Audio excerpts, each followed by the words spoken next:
जय श्री कृष्ण। नमस्कार। श्रीमद् भगवद गीता के अध्ययन की श्रृंखला में 90वें अध्याय राज विद्या राजगुह्य योग के आज के सत्र में सभी साध्यायियों का स्वागत एवं अभिवादन। ओंकार के नाद के साथ प्रार्थना करेंगे।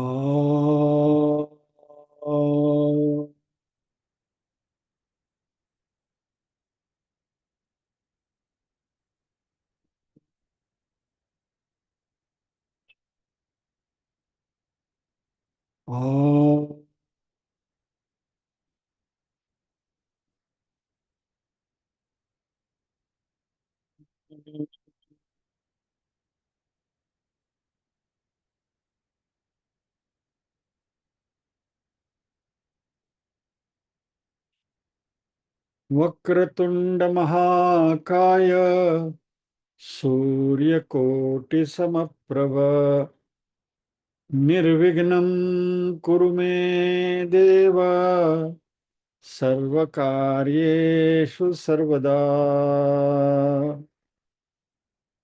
या कुन्देन्दु तुषारहारधवला या शुभ्रवस्त्रावृता या वीणावरदण्डमण्डितकरा या श्वेतपद्मासना या ब्रह्माच्युतशङ्कर प्रभृतिभिर् देवैः सदा वन्दिता सा मां पातु सरस्वती भगवती निःशेषजाड्यापहा। वसुदेवसुतं देवं कंसचाणूरमर्दनं देवकी परमानन्दं कृष्णं वन्दे जगद्गुरुम्। ॐ सहना भवतु सहनौ भुनक्तु सह वीर्यं करवावहै तेजस्विनावधीतमस्तु मा विद्विषावहै। ॐ शान्ति शान्ति शान्तिः। यत्र योगेश्वर कृष्णो यत्र पार्थो धनुर्धरः तत्र श्रीर्विजयो भूतिर्ध्रुवा नीतिर्मतिर्मम।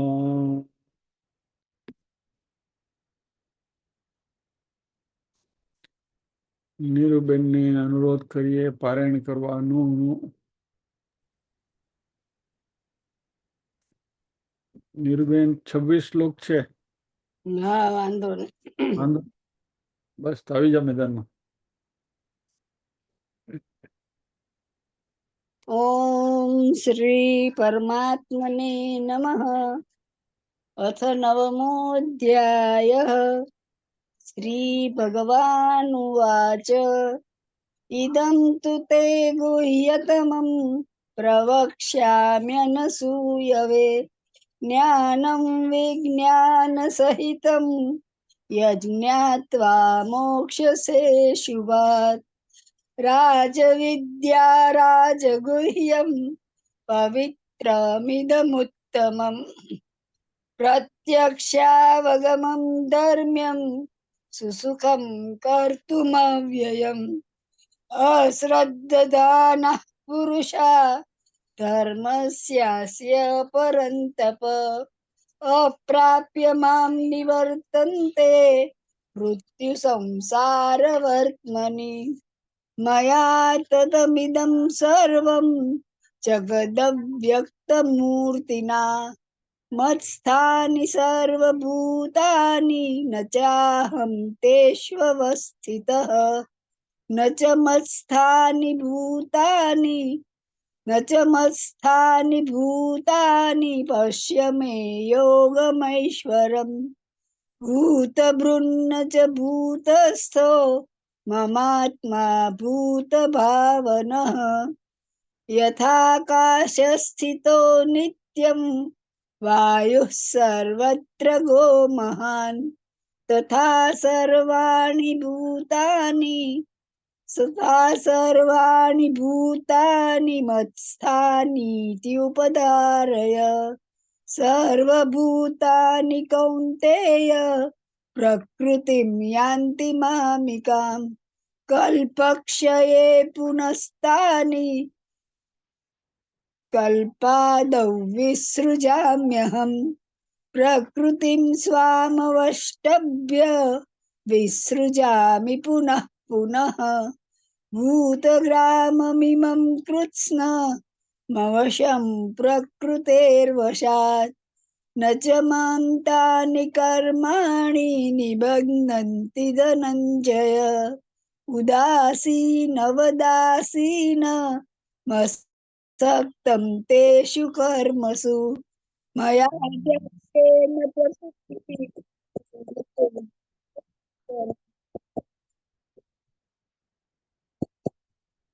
हेतुनानेन कौन्तेय હું કરું છું, નિર્ભયનું કરું છું.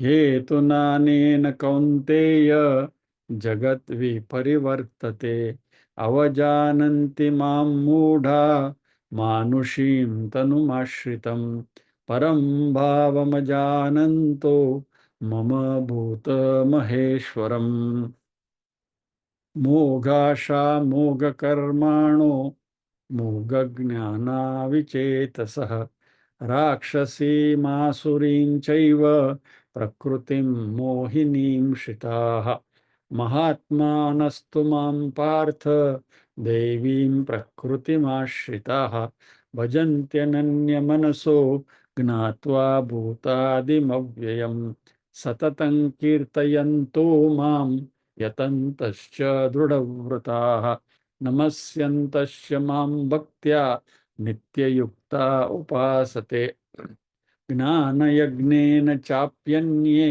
यजन्तो मामुपासते एकत्वेन पृथक्त्वेन बहुधा विश्वतो मुखम् अहं क्रतुरहं यज्ञ स्वदाहमहमौषधं मन्त्रोऽहमहमेवाज्यमहमग्निरहं हुतम्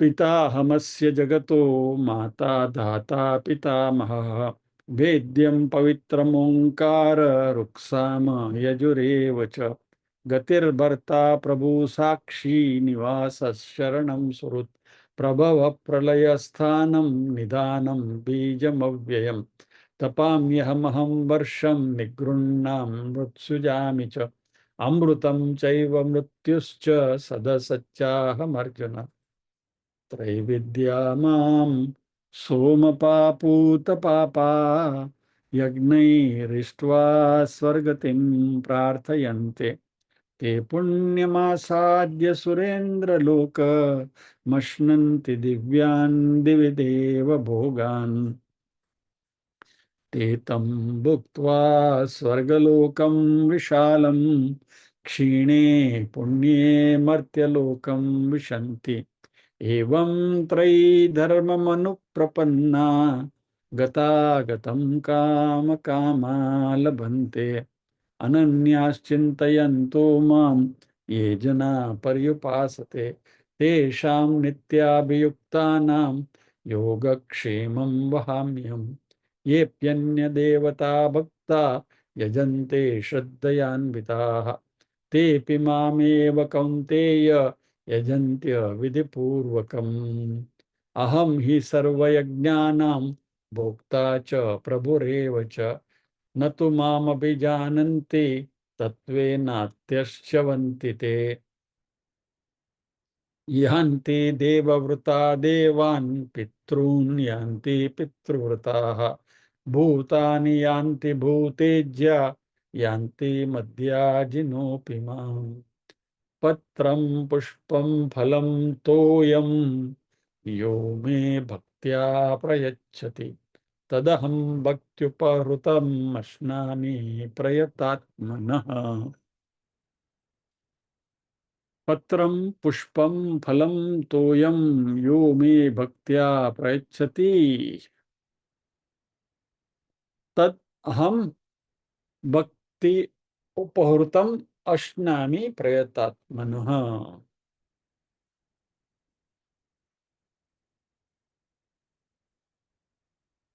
इस श्लोक के ऊपर हमारा अध्ययन चल रहा है।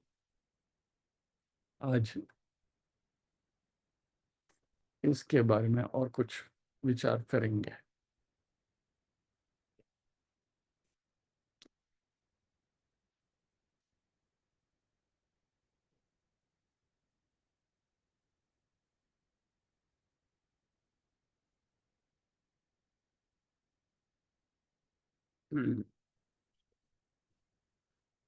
यह बहुचर्चित श्लोक है भगवद गीता का। और गत सत्र में हमने देखा था कि आप क्या अर्पण कर रहे हैं वह गौण है, क्योंकि भगवान ने स्वयं कहा है कि एक छोटा सा पत्र, तुलसी पत्र हो, या तो एक पुष्प हो, या तो एक फल हो, या तो मात्र एक चम्मच, एक आचमनी जल भी हो। अभी क्या अर्पण कर रहे हैं उसका महत्व नहीं है, कैसे अर्पण किया जा रहा है वह महत्व का है। यह मैं भक्त्या प्रयच्छति, जो मुझे भक्ति पूर्वक अर्पण करते हैं। भक्त्या प्रयच्छति यानी कि ये मुझे समर्पण भाव के साथ, डिवोशन जिसको हम कहते हैं, भक्ति यानी समर्पण। हे प्रभु, मैं तुम्हारा हूं, इस भाव से हम पूरे पूरे प्रभु के चरण में नतमस्तक होकर जब हम अर्पण करते हैं, और भगवान कहते हैं कि मुझे मेरा ईश्वर तत्व है, ईश तत्व है, उस ईश तत्व को जानते हुए जो अर्पण करते हैं। और हमें यह ईश्वर को अर्पण करना है हमारे अंतःकरण की शुद्धि के लिए, ज्ञान प्राप्ति के लिए, एंड अल्टीमेटली मोक्ष प्राप्ति के लिए। और इस तरीके से यदि कोई भी कर्म हम करेंगे तो वह कर्म योग बन जाता है। अभी भक्ति यानी क्या? इट इज नॉट, वो कोई स्थूल चीज तो नहीं है भक्ति। भक्ति हम किसको कहेंगे? भक्ति ये हमारी मनस्थिति है। भक्ति कोई विधि विधान नहीं है, रिचुअल नहीं है। भक्ति हमारी मन की जो कंडीशन है, the condition of our mind, वही भक्ति है। और जब भी हम कोई भी क्रिया, कोई भी रिचुअल हम करते हैं, और जब ये भक्ति के साथ यानी पूरे समर्पण भाव के साथ प्रयच्छति यानी कि हम अर्पण करते हैं, तो यह कर्म कर्म योग बन जाता है। यानी कोई भी कर्म भक्ति के साथ जब भी जुड़ता है तभी वो योग बन जाता है। तो यदि हम पूजा करते हैं,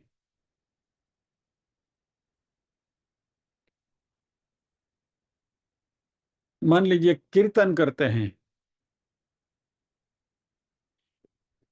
भगवान के सन्मुख कुछ भी हम गान के द्वारा अर्पण करते, कीर्तन करते, मान लीजिए दर्शन दो घन श्याम नाथ मोरे अखियां प्यासी रे,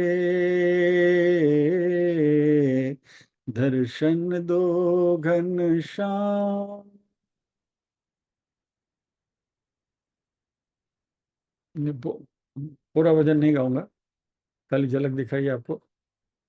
पूरे समर्पण भाव के साथ यदि ये हम कोई भी कीर्तन करते हैं तो यह हमारा वाचिक कर्म हुआ। जब भी फिजिकली बैठकर पूजा करते हैं तो वो कायिक कर्म हुआ, काया से हुआ कर्म हुआ। इस तरीके से जो कर्म करते हैं, कुछ गा के भगवान के सामने कुछ स्तोत्र का पाठ करते हैं, कुछ भी करते हैं, कस्तूरी तिलकम ललाट पटले वक्षस्थले कौस्तुभम नासाग्रे वरमौक्तिकं करतले वेणुकरे कङ्कणम् सर्वाङ्गे हरिचन्दनं सुललितं कंठे च मुक्तावली गोपस्त्री परिवेष्टितो विजयते गोपाल चूड़ामणि।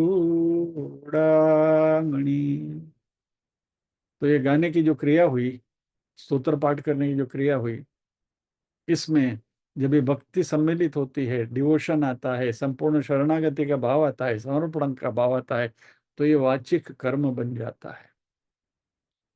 वैसे यदि हम ध्यान करते हैं, जिसकी बात हमने कल करी थी, कैसे ध्यान करना है वगैरह, लंबी बात करी थी हम, तो वह मानसिक कर्म हो गया। और ये सारे कर्म जो हम करते हैं उसमें जब भक्ति मिल जाती है, भक्ति से जुड़ जाते हैं, तो यह सारे कर्मयोग बन जाते हैं। और यह समर्पण करता कौन है? प्रयतात्मनः,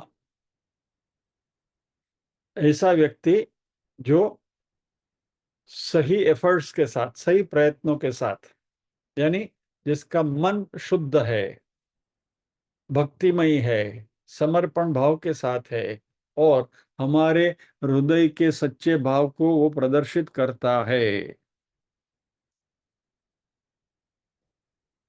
और मजे की बात यह है कि it has a cascading effect. हम भक्ति से परमात्मा का नाम लेते हैं, और परमात्मा का नाम हम जैसे लेते हैं वैसे भक्ति भाव में वृद्धि होती है। वही दर्शन दो घनश्याम की एक और कड़ी गा के आपको सुनाता हूँ। मंदिर मंदिर मूरत तेरी, फिर भी न दिखे सूरत तेरी। आ, आ,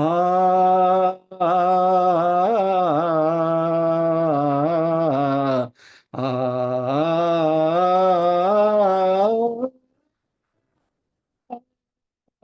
मंदिर मंदिर मूरत तेरी, फिर भी न दिखे सूरत तेरी। युग बीते ना आई मिलन की, पूर्णमासी रे। दर्शन दो घनश्याम नाथ मोरी, अखियां प्यासी रे। दर्शन दो घनश्याम।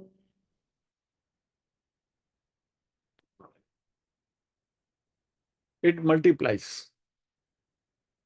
मन में भक्ति का भाव आया, प्रभु को कुछ अर्पण कर, प्रभु को कुछ समर्पण करने का, काया वाचा मन से कुछ समर्पण करने का भाव आया। जैसे ही हम समर्पण करते हैं, भक्ति भाव में और वृद्धि होती है। This has a cascading effect. क्योंकि ये भाव के साथ यह जो क्रिया है, यह जो एक्शन है, वो भी महत्व की है। क्योंकि वही क्रिया, उसका संलग्न, उसका इमोशन, जो हमारे भाव जो है उसमें वृद्धि करती है। यदि हम ये क्रिया नहीं करेंगे तो ये जो भाव मन में उभरे, वो भाव भी धीरे धीरे कम होते जाते हैं। कई लोगों का ये एक तर्क है कि भाई हमको रोज पूजा क्यों करनी चाहिए। फॉर एग्जाम्पल कई कई घरों में ये प्रथा है, हमारे घर में भी है कि रोज षोडशोपचार पूजा होती है। पंचोपचार पूजा तो होती ही होती है, षोडशोपचार तो नहीं होती है, पंचोपचार पूजा तो हमेशा होती है। अभी ये सारा करने में 2 घंटा जाता है। 2 घंटा बैठ के पूजा करने में बिताने के और भी बहुत सारे काम है। There are so many important things to do. Wasting 2 hours in doing puja, the same ritual every day, रोज वही करना, उसके पीछे भी बहुत बड़ा हमारा ऋषियों का विज्ञान है। कीटक ब्रह्मज्ञ की जो बात हम भगवत गीता के क्लासेस में कर चुके हैं कि जिस इष्ट देव की, जिस देव की हम पूजा करते हैं, उनके गुणों के प्रति हमारा लक्ष्य जाता है, उनके गुणों का हम ये करते हैं, भजन करते हैं, और धीरे धीरे वह गुण हमारे में भी आने लगते हैं।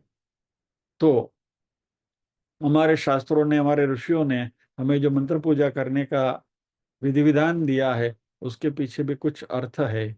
और इसलिए यदि हम बिल्कुल कुछ ना करें, मान लीजिए कि आप न तो कायिक वाचिक मनसा कुछ भी कोई कर्म नहीं करते हैं, तो आपके अंदर भगवत प्रेम, भगवत भाव जो है वो धीरे धीरे लुप्त होने लगेगा।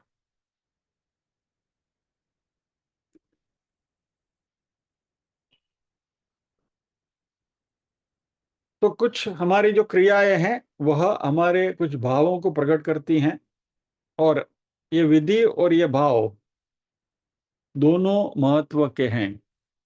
मान लीजिए कि मात्र आप विधि करते हैं और भाव नहीं है, तो देन इट बिकम्स मैकेनिकल। 2 घंटा पूजा करते हैं लेकिन पूजा करने के लिए करते हैं, तो वो मैकेनिकल एक्शन हो जाएगा। कई लोग ऐसा करते हैं, सुबह उठे, स्नान किया, अगरबत्ती हाथ में ली, पहले चलो भाई, now this becomes a mechanical action. और उसमें भी ज्यादा स्मार्ट लोग तो लोग ऐसे होते हैं कि जो किसी पुजारी को कॉन्ट्रैक्ट दे देते हैं। खास करके ऑफिस में, पेडियों में ऐसा होता है कि पुजारी आता है हाथ में थाली लेकर, एक छोटा सा हार लेकर आया, उसके ऊपर छवि के ऊपर डाला, ऐसा ऐसा करके तिलक लगा, आपको तिलक लगा के भाग गया, उसको महीने का जो बांधा हुआ दे देते हैं। अभी वो पुजारी अपना काम करते जाता है, आप बैठे हो अपना काम कर रहे हो, इसमें न तो कोई भक्ति है न तो कोई भाव है, तो ये क्या हो गया? इट बिकम्स ए रिचुअल, मात्र एक क्रिया हो गई, इसका कोई अर्थ नहीं, कोई फायदा नहीं। इससे तो न करे तो अच्छा है, क्योंकि हम अपने साथ ही गद्दारी कर रहे हैं। We are deceiving our own selves by doing this. हमें ऐसा लगता है कि हम भगवान का भजन करते, भगवान की भक्ति, हमारे यहाँ तो पुजारी रोज आવીને हार चढ़ाई जा रहे, पर भाई हार चढ़ावा पाछळનો अर्थ क्या है, उसका मतलब क्या है? आप भी तो 2 मिनट उनके साथ जुड़ो तो सही, हाथ जोड़ीने उभा तो रहो जरा हार चढ़ावे ત્યારે कि चलो प्रभु प्रार्थना तो करिए। नहीं, नहीं।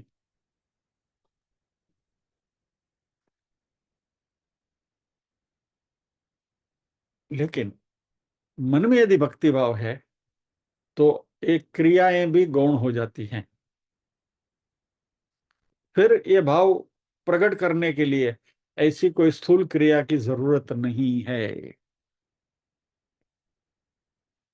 जब भी हम परमात्मा को उस ईश्वरीय तत्व के रूप में देखने लगते हैं, समझने लगते हैं, तो तभी हमारा हृदय भी गदगद हो उठता है, भाव विभोर हो उठता है। और फिर आप कोई ऐसी स्थूल क्रिया करो ना करो, उसकी कोई ज्यादा अहमियत नहीं है।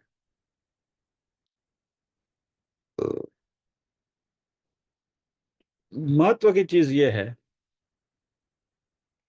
कि ये सारी क्रियाएं यदि आप इस तरीके से करो कि आप तो बड़े भक्त हैं, भक्ति कर रहे हैं, मन में इसका भी यदि अहंकार है। गत सत्र में जाते जाते हमने बात करी थी कि भाई भगवान के पास क्या नहीं है? सब कुछ है। क्या आप भगवान को दोगे? कुछ नहीं दे पाओगे। तो कुछ ऐसी चीज भगवान को दो कि जो परमात्मा की दी हुई नहीं है, जो हमारी है, वो परमात्मा को अर्पण करो। और हमारे एक ही चीज है, ईगो, हमारा अहंकार। अहंकार परमात्मा को अर्पण करो, तो वही खाली एक परमात्मा की नजर में आएगा, बाकी कुछ नहीं आएगा। तो यदि हम इसके आगे वाले श्लोक में जो बात हुई थी, ये श्लोक को भी मन में रखते हुए भक्ति करें ना। अनन्या चिंतयन्तो माम ये जना परिपासते तेषाम नित्याभियुक्ता नाम योगक्षेमम। देखो भगवान, हम भक्ति करते हैं ना, इसलिए भगवान भी हमारा ध्यान रखते हैं, ऐसे जैसे कि हमारा नौकर है। इस भाव से भी यदि आप भक्ति करोगे तो भक्ति विफल जाएगी। भगवान हमारा योगक्षेम का ध्यान रखे इसलिए भक्ति नहीं करनी है, क्योंकि हम भगवान का निष्काम भक्ति करते हैं और भगवान अपनी मर्जी से हमारे योगक्षेम का ध्यान रखते हैं। वो उनकी करुणा है, उनकी कृपा है। लेकिन हमारा योगक्षेम का ध्यान परमात्मा रखे इसलिए हम भगवान की भक्ति करें तो सौदा हो गया। हमें भगवान के साथ सौदाबाजी नहीं करनी है, समर्पण भाव से करना है कि जिसमें हमें रिटर्न में कुछ नहीं चाहिए, और प्रभु ने जो दिया कुछ तो उनका प्रसाद है।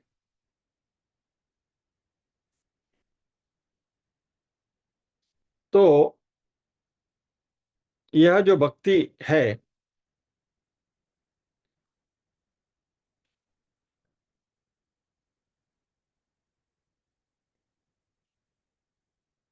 भक्ति हमारे अंदर समा जानी चाहिए, यानी कि we should become the container of the devotion.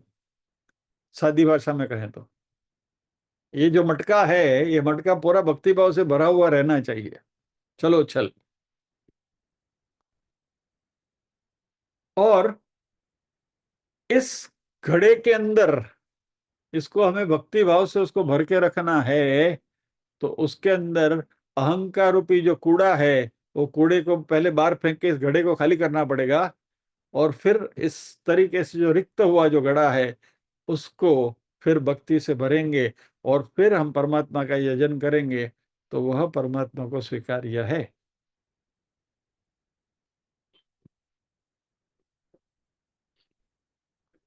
भगवान को हम क्या अर्पण करते हैं वह महत्व का नहीं है। भगवान को जैसा अभी अभी हमने बात करी कि आप कुछ भी अर्पण करो, फूल अर्पण करो, अच्छे से अच्छे फूल अर्पण करो, बढ़िया सा बुके लाकर भगवान के सामने रखो, या तो एक एक्सपेंसिव हार लाके भगवान को चढ़ा दो, कोई फर्क नहीं पड़ता उनको। भगवान, उनकी स्तुति करने से भी यदि भाव नहीं है तो प्रसन्न नहीं होते हैं। वैसे कई बार हमारे क्लास में मैंने कहा है कि खुशामद तो खुदा को भी प्यारी है, लेकिन वो it it it is said in A lighter वे। और क्योंकि हमें खुशामद प्यारी है इसलिए हम कहते हैं कि भाई खुशामद तो खुदा को भी प्यारी है, क्योंकि भगवान के सारे स्तोत्र आप देखो, असित गिरि समम स्यात् कज्जलम सिंधु पात्रे सुरतरुवर शाखा लेखनी पत्र मुर्वे लिखति यदि गृहीत्वा शारदा सर्वकालम तदपि तव गुणानाम ईश पारम न याति। क्या वो भगवान की स्तुति खुशामदी हुई ना।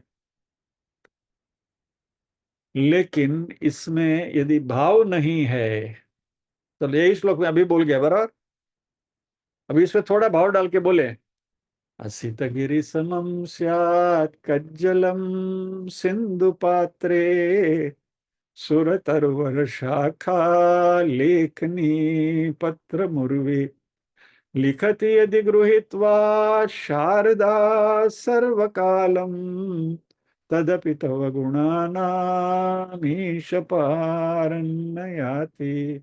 एक ही चीज है, depends how you express it. आपके इमोशंस क्या है, हमारा भाव क्या है, और भगवान इस भाव के भूखे हैं। एक उदाहरण देखते हैं। चौथी पांचवी छठी कक्षा में मान लीजिए कोई बालक है, और बालक मैथ्स का होमवर्क कर रहा है, या तो अस्मिता बेन की बात करें तो कोई बालक घर में है और वो गुजराती का व्याकरण में कुछ संधि समास का कुछ एक कर रहा है, पाठ कर रहा है, और फिर बहन ने जाकर उनको समझा दिया। तो मैथ्स का एग्जाम्पल समझाए तो बालक बोलेगा, अरे डैड, और अथवा oh mom, you are great mathematician, आप तो बहुत बड़े ये हैं, गणितज्ञ है, गणित शास्त्री है। और या तो उनको अस्मिता बेन से कहेंगे, अरे you are very big literary figure. भाषा शास्त्री है। अभी वो बालक हमें जो कहे उससे हमें कोई फर्क पड़ता है क्या? क्योंकि हमें जो कॉम्प्लीमेंट मिलती है वह कॉम्प्लीमेंट हमसे ज्यादा सक्षम व्यक्ति की तरफ से मिले तो वो कॉम्प्लीमेंट का कुछ अर्थ है। हमारे से कम सक्षम व्यक्ति के पास से वो कॉम्प्लीमेंट मिले तो कॉम्प्लीमेंट नहीं, वो खुशामत है। बराबर? ये बात समझ में आई? अपने से ऊपरी दर्जे के कोई व्यक्ति है और हमें हम अपनी पीठ थपड़ेगा, well very very well done, very nice, तो ठीक है, देन हमें उससे आनंद होना चाहिए, या तो हमें थोड़ा ये भी होना चाहिए कि चलो भाई हमें कॉम्प्लीमेंट मिली। लेकिन जो जिस व्यक्ति को कुछ मालूम नहीं है और खाली हाँ हाँ करे, oh very nice very nice very nice, तो वो कॉम्प्लीमेंट नहीं है, वो खुशामत है। और जो सक्षम व्यक्ति है उसको वो खुशामद से कोई फर्क नहीं पड़ता, वो करे हाँ करे तो भी ठीक है ना।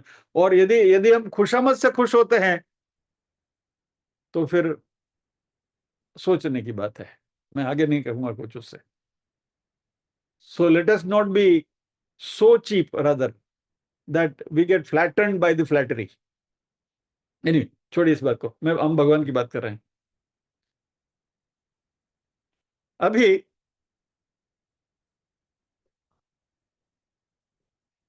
भगवान को हम सर्वशक्तिमान, सर्वज्ञ, सर्वव्यापी कहते हैं, बराबर है? भगवान को सर्वज्ञ कहने की हमारी क्या औकात है, बोलिए। हमें क्या मालूम, हमारे हमारा नॉलेज की परिधि क्या है, वो हमारा क्षेत्र क्या है, हाउ मच वी नो। ज्यादा से ज्यादा जिस क्षेत्र में आप माहिर हैं उस क्षेत्र में कुछ आपकी ये है, बराबर। मान लीजिए कि मैं इंजीनियर हूं तो मेरी इंजीनियरिंग की डिग्री में जो जो मैंने किया हो, या तो दिल्ली बाय चार्टर्ड अकाउंटेंट है वगैरह वगैरह, तो अपने अपने क्षेत्र में कुछ जानते हैं आप, फाइन। लेकिन जगत में तो vast, it's a vast reservoir of knowledge. और भगवान तो ओमनिसियंट है, सर्वज्ञ है। तो हम भगवान को सर्वज्ञ किस मुंह से बोले? यदि हम बोलने की धृष्टता करें तो परमात्मा की खुशामद हो जाएगी। लेकिन भाव से बोले तो भक्ति हो जाएगी, फिर वो स्तोत्र बन जाएगा। क्योंकि भगवान की हम जो भी भक्ति करें वह कम ही है। उसका एक उदाहरण आपको देता हूं मैं। हम सबको मालूम है, but it's worth noting it here. महिम्ना पारन्ते परम विदुषो यद्य सदृशी स्तुतिर्ब्रह्मादीनामपि तदवसन्नास्त्वयि गिर अथावाच्य सर्व स्वमति परिणामाधिगृणन् ममाप्येष स्तोत्रे हर निरपवाद परिकर। पुष्पदंत उवाच। हे प्रभु, बड़े बड़े विद्वान और योगी जन आपके महिमा को नहीं जान पाए तो मैं तो एक साधारण बालक हूं, मेरी क्या गिनती। लेकिन क्या आपके महिमा को पूर्णतया जाने बिना आपकी स्तुति नहीं हो सकती? मैं ये नहीं मानता, क्योंकि अगर ये सच है तो फिर ब्रह्मा की स्तुति भी व्यर्थ कहलाएगी। ब्रह्मा भी आपकी महिमा नहीं जानते हैं। मैं तो ये मानता हूं कि सबको अपनी मति अनुसार स्तुति करने का अधिकार है। इसलिए हे भोलेनाथ, आप कृपया मेरे हृदय के भाव को देखें और मेरे स्तुति का स्वीकार करें। ममाप्येष स्तोत्रे हर निरपवाद परिकर। सो भाव का महत्व है। भगवान इसमें भी पुष्पदंत भगवान की महिमा ही पूरा स्तोत्र शिव महिम न स्तोत्र, शिव की महिमा ही गा रहे हैं उसमें, बराबर है। अभी इसलिए पहले श्लोक में पुष्पदंत ने कह दिया कि मेरी औकात नहीं है कि मैं आपकी महिमा का वर्णन करूं, ब्रह्मा जी भी नहीं कर सकते, तो मैं कौन से खेत की मूली। फिर भी मेरे मन में भाव है, हे प्रभु मेरे इस भाव को स्वीकार करिए। इस तरीके से जब ये परमात्मा के सामने हम नतमस्तक होकर जाएंगे, समर्पित होकर जाएंगे, तो प्रभु इसका स्वीकार जरूर करते हैं।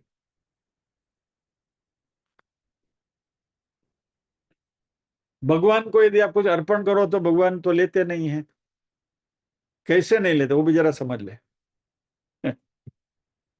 मान लीजिए कि हमारे घर में सत्यनारायण की पूजा रखी है, बराबर है, कोई भी पूजा रखी, और हमारे घर में प्रीस्ट आए, पूजा वगैरह हो गई, ब्रह्म और सभी मंत्रोच्चार हो गया, सब कोई विधि विधान सब हो गया, सब खत्म हो गया। फिर वो जो पुजारी हैं वो क्या करेंगे, अपने साथ एक झोला लेकर आते हैं और सारी चीजें वो झोले में भरकर ले जाते हैं, बराबर। यानी आपने जो भी कुछ अर्पण किया वो पुजारी झोले में भरकर लेकर जाते हैं, ये हमारी कॉमन दृष्टि हमने देखा है, बराबर।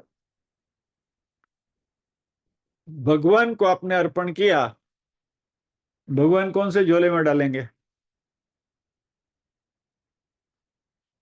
भगवान के पास झोला है ही नहीं, क्योंकि वो तो सर्वव्यापी, ही इज एवरीवेयर। इसमें से उठा के इसमें डालने के लिए भगवान के पास जगह तो चाहिए ना, ये भी भगवान है वो भी भगवान, भगवान को भगवान में डालोगे? यानी हम जो देते हैं वो भगवान लेकर नहीं जाते हैं, लेकिन उसके पीछे जो भाव है उस भाव को भगवान बराबर पहचानते हैं। यानी जगत की कोई भी चीज, भौतिक चीज आप परमात्मा को अर्पण करो वो व्यर्थ है, लेकिन भाव देंगे परमात्मा को, दिल से देंगे, तो परमात्मा को भाव जो है हमारा वह भगवान देखते हैं। तो एक बात हम करी थी ना, आपको याद होगा शायद, एग्जाम्पल दिया था कि एक छोटा बालक रोज मंदिर सुबह जाता है और भगवान की मूर्ति के सामने एबीसीडी पूरी बोल देता है, A to Z, ABCDEFGHIJK L M N O P Q R S T U W X Y Z, रोज बोलता है। पुजारी ने पूछा बच्चा तो रोज आता है भगवान के सामने एबीसीडी बोल के जाता है? तो बोला नहीं, मैं भगवान की प्रार्थना करता हूँ। बोला तेरे में इतना ये है भगवान के प्रति, तेरा मन में ये अनुग्रह है, तो चल मैं, तो आया कर मेरे पास, मैं तुझे थोड़ा श्लोक सिखाऊंगा, भगवान की स्तोत्र सिखाता हूँ। तो बच्चा भी बहुत एकदम इनोसेंट भाव से बच्चे ने बोला कि पुजारी जी अभी तो मैं वो श्लोक तो मैं नहीं बोल सकता, मुझे संस्कृत भी आती नहीं है, कुछ मुझे आता नहीं है, अभी अभी मैंने एबीसीडी सीखी है क्या, तो मैं भगवान के सामने बोलता हूँ, मैं एबीसीडी बोलता हूँ, मेरे में प्रार्थना करने की सक्षमता नहीं है, लेकिन भगवान को ये एबीसीडी में से अच्छा सा अच्छा उनको पसंद है वैसा भजन बनाने की भगवान में सक्षमता है, तो मैं एबीसीडी बोल के जाता हूँ, फिर उसको जो बनाना है भजन बना लेगा ना उसमें से। ये भाव है मेरे मन में, परमात्मा को कुछ समर्पण करने की भाव भाव है। I want to bow down, परमात्मा के सामने समर्पित होने को तैयार हूं, उस भाव को परमात्मा पहचानते हैं।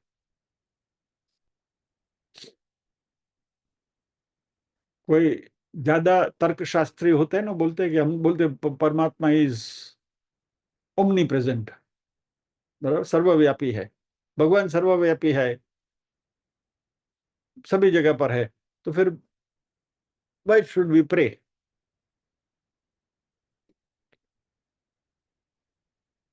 मंदिर क्यों जाना चाहिए? मंदिर जाके भगवान की पूजा, उसके पीछे दो बातें हैं। एक बात जो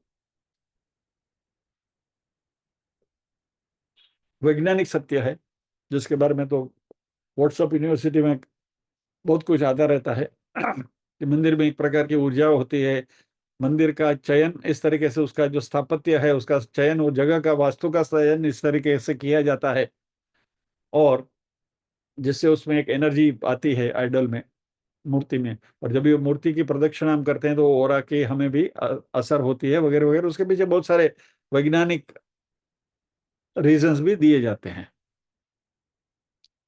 लेकिन एक व्यक्ति ने बहुत अच्छा उसका भी उत्तर दिया कि भाई हवा तो सभी जगह पर है, all over it is there.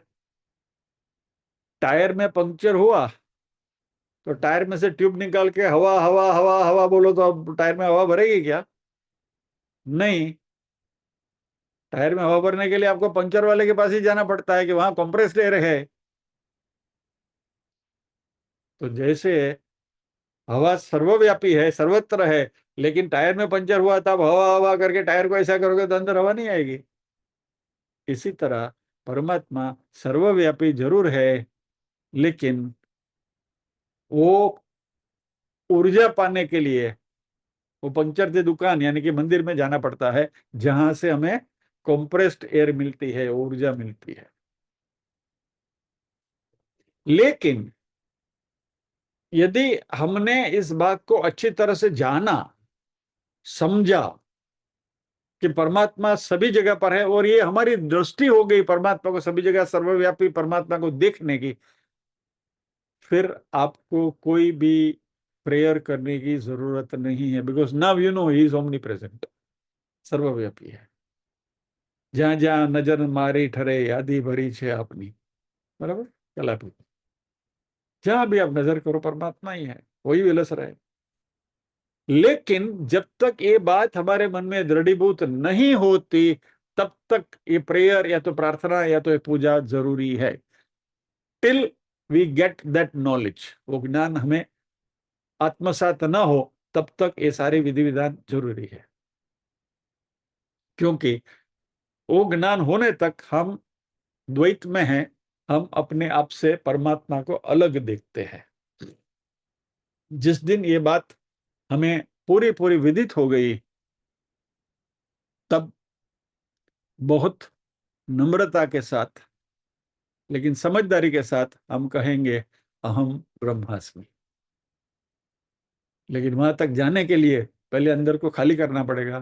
वो खाली करके फिर वो परमात्मा का जो स्वरूप है उसका ध्यान करते हुए हमें अपने आप को इस भाव से भरना होगा। और जब इस स्थिति पर हम पहुंचते हैं, ये जब नम्रता, ये समर्पण भाव आता है, तब हम कहते हैं कि प्रभु, वेद शास्त्र कहते हैं कि आप सर्वव्यापी हैं, लेकिन आप मुझे उसकी अनुभूति कराइए कि आप सर्वव्यापी कैसे हैं और मैं आपके अंदर कैसे समाया हुआ हूं। प्लीज रिवील दिस टू मी।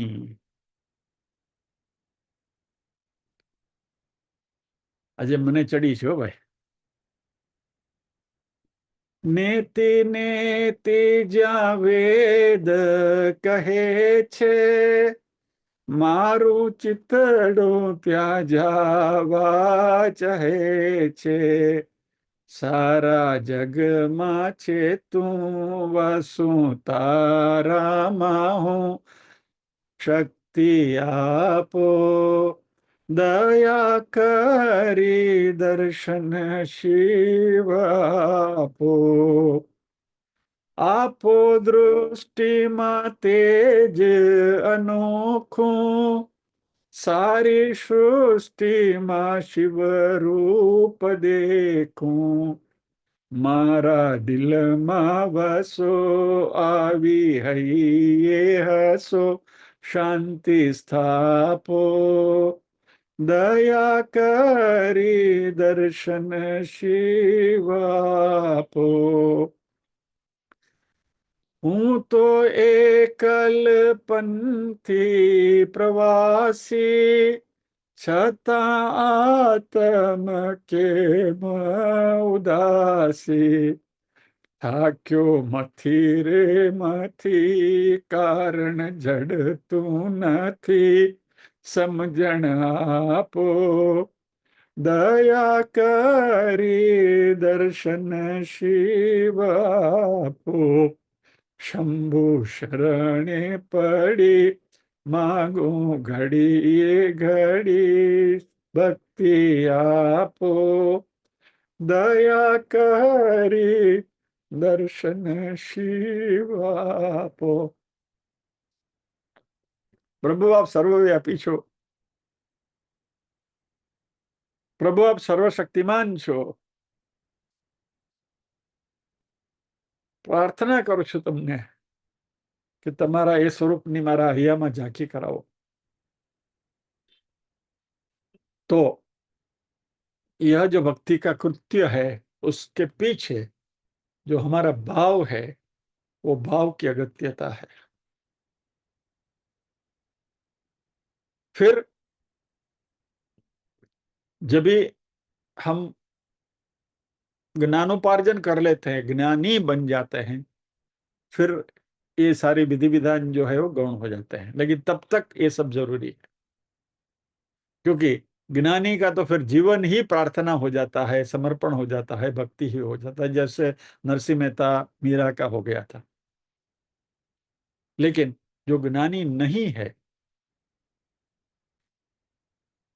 उनके लिए भी ये भाव इतनी गहराई से नहीं भी है।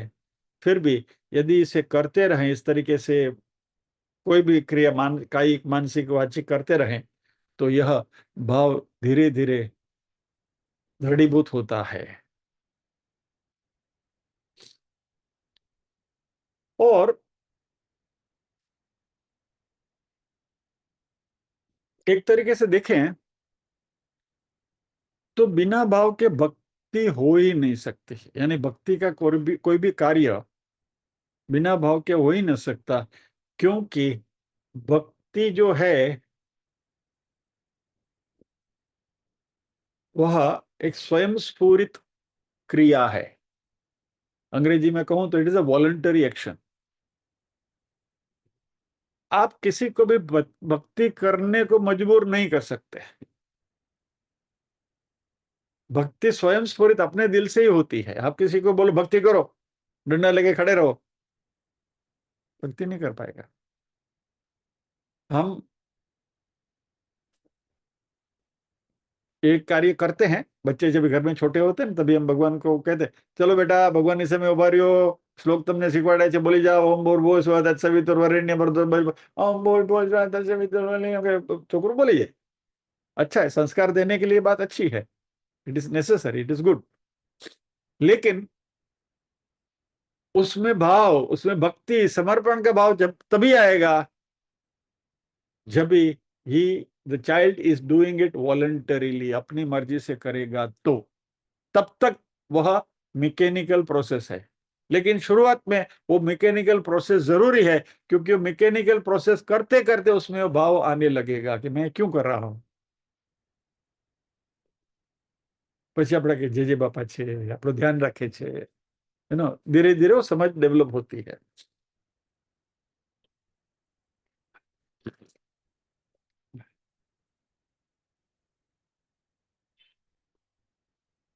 तो भक्ति का यानी जो प्रार्थना की कोई भी जो क्रिया है, उसमें थोड़ा तो भाव रहता ही है, थोड़ा तो वॉलंटरी एक्शन होती ही है, तभी वो प्रार्थना होती है। लेकिन ये करते करते करते करते ये भाव दृढ़ीभूत होता है और हम परमात्मा को उनके सही स्वरूप में पहचानने लगते हैं। और तभी हमें पता चलता है कि वह सर्वशक्तिमान ईश्वर है और हम बिल्कुल असहाय हैं, वी आर हेल्पलेस। और इससे हमारी बुद्धि स्थिर रहती है, वी रिमेन सेन।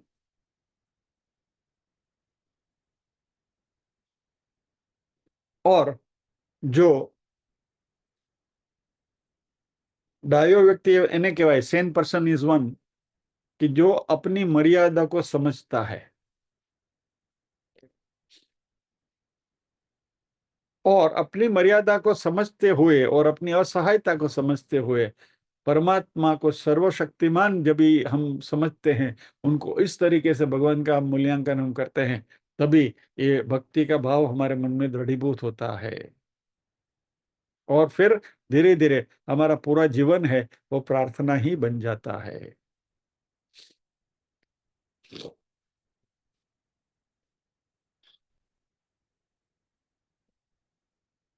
भगवान ने यहाँ कहा है कि आपका भक्ति भाव प्रकट करने के लिए, फॉर एक्सप्रेसिंग योर ग्रेटिट्यूड और योर इमोशंस, आपको कोई साधन की जरूरत नहीं है। भगवान ने कहा पत्रम पुष्पम फलम तोयम यो में भक्तिया प्रयच्छति, यानी भक्तिया प्रयच्छति की ये सारी बात चल रही थी अभी तक। या फिर कुछ भी दे दो, अर्पण करो। भगवान बोलते हैं मुझे स्वीकार्य है। और कुछ भी नहीं है तो मन से भी भगवान की पूजा कर सकते हो। रत्नैकल्पितमासनं हिमजलैः स्नानं च दिव्याम्बरम् नानारत्नविभूषितं मृगधरम् मुग्धांकितं चंदनम। उसमें कृपणता क्यों? रत्नों से जड़ा हुआ भगवान का सिंहासन का कल्पना करो ना। रत्न ही कल्पितम आसनम।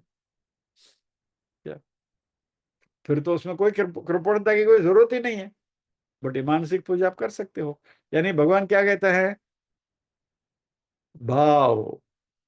शिव मानस पूजा में भी शंकराचार्य जी ने ये पूरा स्तोत्र रटते रटते उसमें भाव रख दिया। उन्होंने आत्मा त्वं गिरिजा मति सहचरा प्राण शरीरम गृहम पूजा ते विषयोपभोग रचना निद्रा समाधि स्थिति संचार पदयो प्रदक्षिण विधि स्तोत्राणि सर्वा गिरो यद्यत् कर्म करोमि तदखिलम शंभो तवाराधनम। और मन में अहंकार न आ जाए इसलिए करचरण कृतम वा कायजम कर्मजम वा श्रवण नयनजम वा मानसम वा पराधम विहितम विहितम वा सर्वमेतत्क्षमस्व जय जय करुणाब्दे श्री महादेव शंभो। अर्थात आप सबको मालूम है। तो लेट्स, तो कहने का तात्पर्य क्या है? ये पूरी पूजा मानसिक तौर से भी हम कर सकते हैं। फिर से रिपीट करें, ultimately at the end of the day ये सब करते हुए हमारे मन में भाव क्या है, व्हाट इज अवर इमोशन।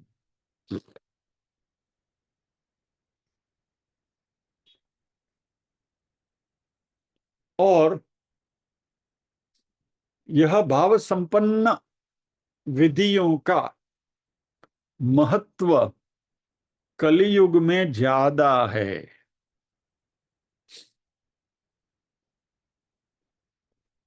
क्योंकि कलयुग में हमारा मन ज्यादा कलुषित है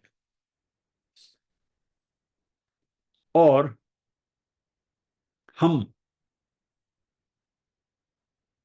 पाप द्रव्य उपजीवी हैं। यानी हमारे जो भी जीवन जीने के जो संसाधन है वह पाप द्रव्य से मिले हुए हैं। ऐसा क्या?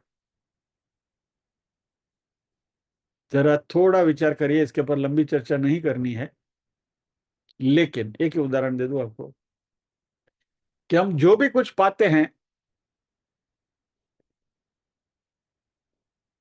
वो दूसरे के हिस्से से, या तो at the cost of someone we are getting it.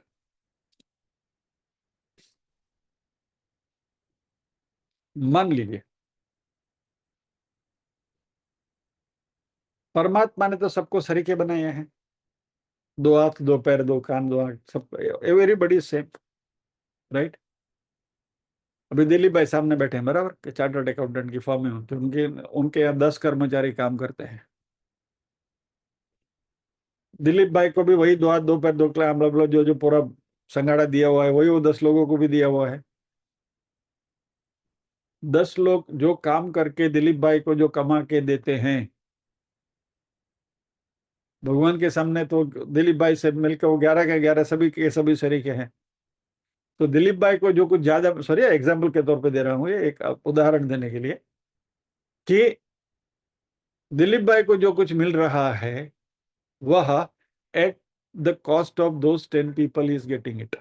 यानी इस शास्त्र ने कहा, मैंने कह रहा हूं, पाप द्रव्य उपजीवी, खाली एग्जाम्पल में दिलीप भाई का दे रहा हूँ, हम सबकी यही हालत है। आपके घर में काम वाली बाई आती है, चलो दिलीप भाई के 10 एम्प्लॉयज को छोड़ो, आपके घर में काम वाली बाई आती है, मतलब झाड़ू पोछा करने को, बर्तन ये करने को,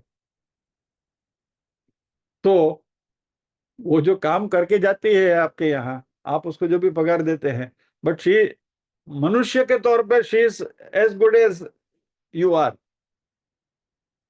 तो उससे जो आपने जो काम करवा के लिया, वो शास्त्रों की दृष्टि से पाप द्रव्य उपजीवी है, और ये सारे कल्मश है, इंप्यूरिटीज है। तो वेदों में कहा गया है, कलौ कल्मष चित्तानाम पाप द्रव्योपजीविनाम विधि क्रिया विहीनानाम हरेर्नामैव केवलम। कलयुग में इस तरीके से पाप द्रव्य उपजीवी जो है हम, यह कल्मश यानी कि यह पाप जो है, इससे मुक्ति पाने के लिए हमें हरेर नाम एव केवलम, हरि का नाम स्मरण ही हमें इसमें से मुक्ति दिलाएगा। यानी कलयुग में नाम स्मरण की जो महिमा है, वो इस तरीके से हमारे शास्त्रों ने गाई है। तो ये कल्मश से मुक्ति में से बाहर आने के लिए गोविंद नाम कीर्तनम, इसलिए पूजा करनी जरूरी है, इसलिए कीर्तन करना जरूरी है, इसलिए भाव भक्ति जरूरी है। और इसलिए भगवान ने कहा, भक्ति उपहृता, ऑफर्ड विद डिवोशन। कुछ भी आप भगवान को ऑफर करो। एक 5 मिनट ले लेते हैं, और इस तरीके से भक्ति भाव के साथ, इमोशन के साथ जो परमात्मा को अर्पण करते हैं, वह परमात्मा उसका स्वीकार करते हैं। और भगवान कहते हैं कि अहम अश्नामी, मैं उसको खाता हूं। शंकराचार्य जी कहते हैं कि इसका अर्थ अहम गृह्णामि करना है। अश्नामि यानी कि भगवान उसका स्वीकार करते हैं। भगवान खाते हैं यानी क्या, स्वीकार करते हैं, एक्सेप्ट इट। और इसका फल क्या मिलेगा? अंतःकरण शुद्धि। अंतःकरण शुद्धि से क्या होगा? ज्ञान प्राप्त होगा। ज्ञान प्राप्त होगा तो क्या होगा? मोक्ष मिलेगा। मोक्ष मिलेगा तो क्या होगा? जन्म मरण के जो फेरे हैं उसमें से मुक्ति। तो यह जो समर्पण भाव है, यह जो प्रेयर है, यह जो भक्ति भाव है, ये सब इसके लिए, अंतःकरण शुद्धि के लिए, मोक्ष प्राप्ति के लिए जरूरी है। और भगवान हमारी इस भक्ति भाव से अर्पण की गई जो प्रेयर से, उसको भगवान स्वीकार करते हैं। अश्नामी, मैं उसका स्वीकार करता हूँ। श्रीमद् भागवत में सुदामा का जो चरित्र है, प्रसंग जो है, सुदामा भगवान कृष्ण से मिलने गए, वो कथा तो हम सबको मालूम है, तो वो कथा मैं आपको नहीं बताता हूँ।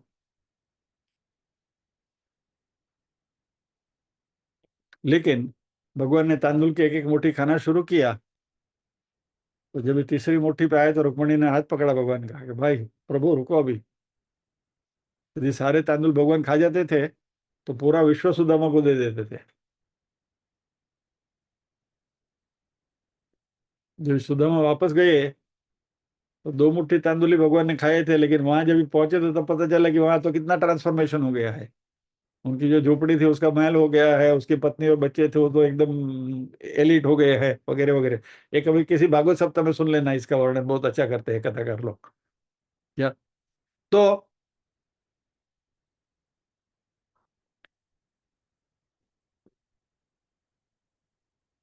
भगवान की रिटर्न गिफ्ट इज मल्टीफोल्ड, ऐसा कहा है ना। भगवान को आप कुछ कुछ गिफ्ट देते हैं, और भगवान हमें जो रिटर्न गिफ्ट देते हैं वह बहुत ज्यादा कीमती होती है। तुम 1 पैसा दोगे, वो 10 लाख देगा। वो इसी कंसेप्ट का अपभ्रंश है, हाँ? वो पिक्चर में जिस तरीके से बताया गया है, वो भिखारी को 1 पैसा दोगे और 10 लाख देगा, वो बकवास है। Don't go by that. लेकिन भगवान की रिटर्न गिफ्ट है वो मल्टीफोल्ड है। ये सुदामा के एग्जाम्पल से हमें पता चलता है। हम भगवान का भजन भी कर सकते हैं, हम प्रार्थना भी कर सकते हैं, क्योंकि ये भी हमारी प्रार्थना का ही फल है। क्योंकि आपने प्रार्थना करी, चित्त शुद्धि हुई, तो ज्यादा चित्त शुद्ध से आपको और भगवान के बारे में उनके गुणगान गाने की इच्छा होती है। और ये जैसे आगे आपको पहले बताया था कि it is a cascading effect.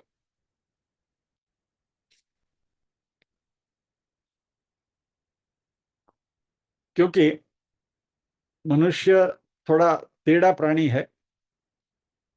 तो जब शुरू शुरू में आप उनसे कहो कि भाई आपको रोज प्रार्थना करनी चाहिए, मैं प्रार्थना क्यों करूं, मुझे क्या मिलेगा, व्हाट डू आई गेट,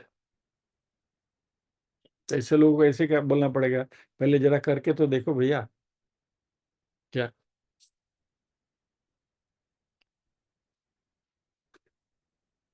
और क्योंकि प्रार्थना, दोबारा मैं रिपीट करता हूं, वह एक स्वयं स्फूरित वॉलंटरी एक्शन होने की वजह से, जब भी इस तरीके से ये प्रकट होता है, तभी उसका बहुत ज्यादा असर होता है। और शंकराचार्य ने कहा कि इस गृहणामी को हमें अनुगृहणामी करके स्वीकार कर, इस तरीके से उसको सोचना चाहिए।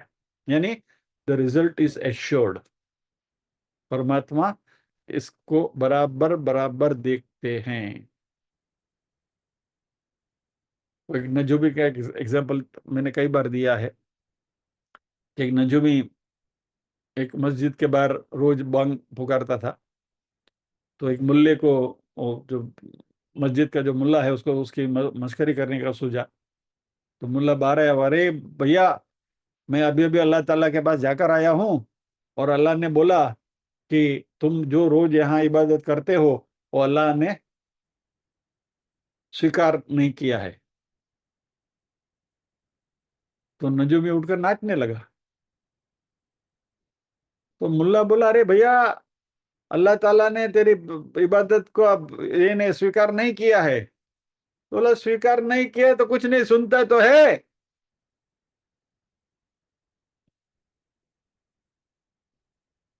तो यह जो साधना है, ये हमारी अंतकरण शुद्धि के लिए है।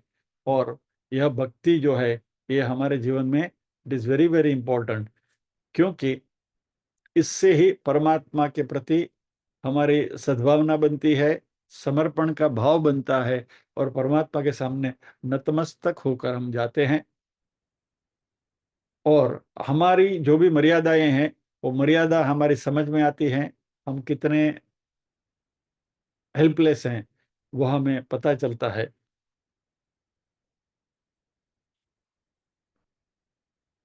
और जैसे जैसे हम नम्र होते जाएंगे, वैसे हो वैसे वैसे हमारा ये भाव और भी दृढ़ीभूत होता जाता है। शास्त्रों की भाषा में कहें तो हमारा हृदय पिघलने लगता है।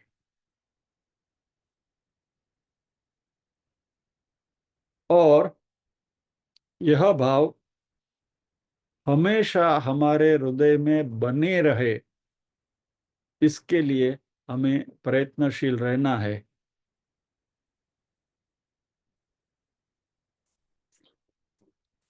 और ये भाव कैसे बने रहे, इसकी भी नोहाव भगवान हमें बताने वाले हैं। तो यहाँ भगवान ने कहा, पत्रम पुष्पम फलम तोयम यो में भक्त्या प्रयच्छति, जो मन मुझे भक्ति के साथ समर्पित करता है, तद हम भक्ति अपहृतम अश्नामि, भक्ति के साथ जो मुझे दिया हुआ जो है, वह मैं उसका स्वीकार करता हूँ। प्रयतात्मना, यानी कि डिवोशन के साथ जिन्होंने दिया है। और यह कैसे फलित होता है, किस तरीके से किया जाता है, ये समर्पण कैसे करना है, उसका नोहाव भी भगवान हमें देने वाले हैं अगले श्लोक में, जो हम अगले सत्र में देखेंगे। तो प्रार्थना करते हैं।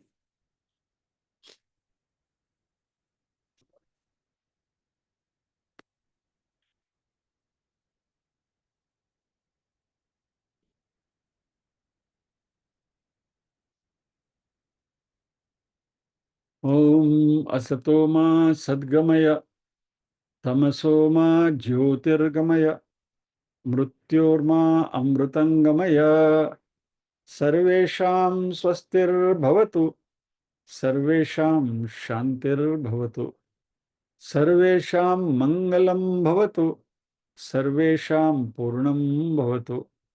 लोकाः समस्ताः सुखिनो भवन्तु, लोकाः समस्ताः सुखिनो भवन्तु। नाहं कर्ता हरिः कर्ता, हरिः कर्ता हि केवलम्। ओम शांति शांति शांति ही। सभी के हृदय में विराजमान परम कृपालु परमात्मा को वंदन करते हुए आज के सत्र को विराम देते हैं। अगले शनिवार फिर मिलेंगे अगले सत्र में अगले श्लोक के साथ। जय श्री कृष्ण।